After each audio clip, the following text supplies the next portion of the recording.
Voilà, donc je fais une petite vidéo pour vous montrer un exemple qui m'a paru intéressant, un exemple d'iceberg au bid, donc une accumulation à l'achat sur le monde. Euh, voilà, le 23 mars, c'était en fin de matinée, hein. Alors, qu'est-ce que on remarque d'intéressant? On remarque un iceberg au bid ici. Alors, j'ai trouvé cet exemple intéressant parce que euh, c'est assez clair sur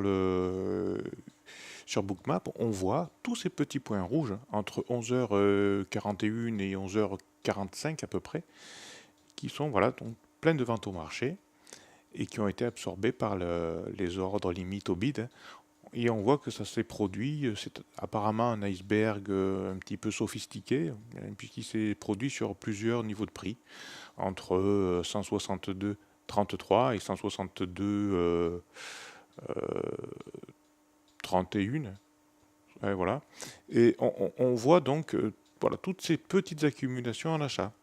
En fait, tous ces points rouges sont effectivement des ventes au marché, mais comme elles sont absorbées, ces ventes au marché, par des ordres limites au bid, finalement, c'est une accumulation, mais à l'achat.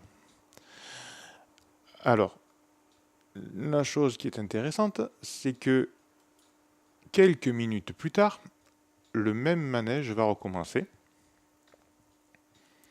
et on voit ici, alors cette fois-ci entre 11h55 et 11h58, hein, voilà, c'est quelques minutes plus tard, c'est sur des prix un petit peu plus hauts. Ça se situe sur le niveau des 162,36, 35, 34, 33, 32. Euh, Apparemment, c'est un iceberg qui accumule à l'achat, mais sur euh, plusieurs niveaux de prix, hein. C'est pas sur un seul niveau de prix. Et bon, je suppose que voilà, c'est fait par un algorithme, que c'est bien calibré. Mais ce que je trouve, c'est que on voit très très clairement quand même tous ces petits points rouges. Ça semble assez mécanique et on voit bien cette accumulation. Et donc ça, c'est la deuxième fois que ça se produit. Et voilà. Et si ensuite je réduis la taille pour vous montrer ce qui s'est passé après cette accumulation à l'achat, qu'est-ce qu'on constate? Ben, une jolie montée derrière, hein.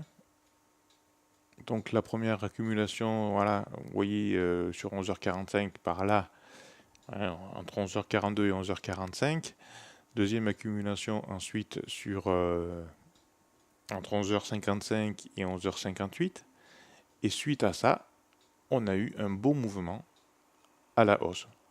Voilà, donc je suppose que bon, c'est peut-être pas uniquement là-dessus qu'on doit se baser pour prendre une position, mais en tout cas, si on avait pris position après sur la deuxième accumulation, voilà, à la fin de la deuxième accumulation, en ayant déjà en mémoire la première, ben ça faisait l'objet d'un scalp, même si on ne prenait pas toute la montée, on pouvait faire euh, un scalp intéressant. Voilà.